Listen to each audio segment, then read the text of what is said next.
Deleting a repository in Bitbucket permanently removes the repository and all its data. Here's how to do it. Log into Bitbucket. Go to Bitbucket and log in with your credentials. Navigate to the repository. From your Bitbucket dashboard, go to the repository you want to delete. You can find it under the repositories menu or by searching for its name.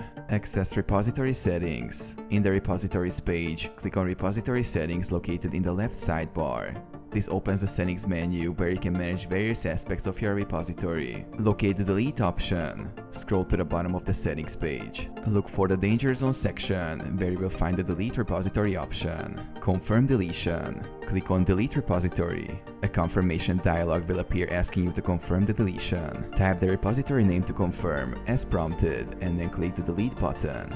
Final confirmation. Bitbucket will ask for a final confirmation.